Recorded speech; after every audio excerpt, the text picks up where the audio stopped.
खैरपुर में बेवा खातून को तशद्दुद का निशाना बनाया गया। मुलजिमों ने खातून के सर के बाल काट दिए। खैरपुर में बेवा खातून को तशद्दुद का निशाना बनाया गया और मुलजिमों ने खातून के सर के बाल भी काट दिए।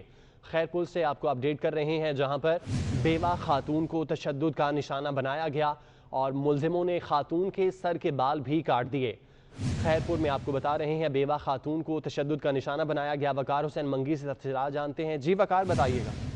जी बिल्कुल, खैरपुर बबालिया थाने के हदूद में बेवा खातून पर मुलजमान का बदतरीन तशद्दुद। खातून के बाल काट कर तज़लील का निशाना बना। मुलजमान दर्शन शेख, तौफीक शेख और मुसम्मत उस्मान ने बेवा खातून नज़ीरा पर सख्त तशद्दुद करके सर के बाल काट लिए। इंसाफ के लिए बेवा खातून खून में लथपथ होकर बबालिया थानों पर पहुंची, तो जहां पर उसकी फरियाद नहीं सुनी गई, जबकि मुतासरा औरत ने बताया कि मेरे मियाँ के भाइयों ने कब मेरी ज़मीन के ऊपर कब्जा करके मुझ पर जो है सख्त तशद्दुद का निशाना बना डाला। जबकि वाक़े का SSP खैरपुर अमीर सऊद मक्सी ने वाक़े का नोटिस लेते हुए मुलजमान को गिरफ्तार करने के अहकाम दिए। SSP खैरपुर अमीर सऊद मक्सी ने बताया कि मुलजमान को फौरी तौर पर गिरफ्तार करके मुतासरा औरत के फरियाद पर जो उनके खिलाफ मुकदमा दर्ज किया जाएगा।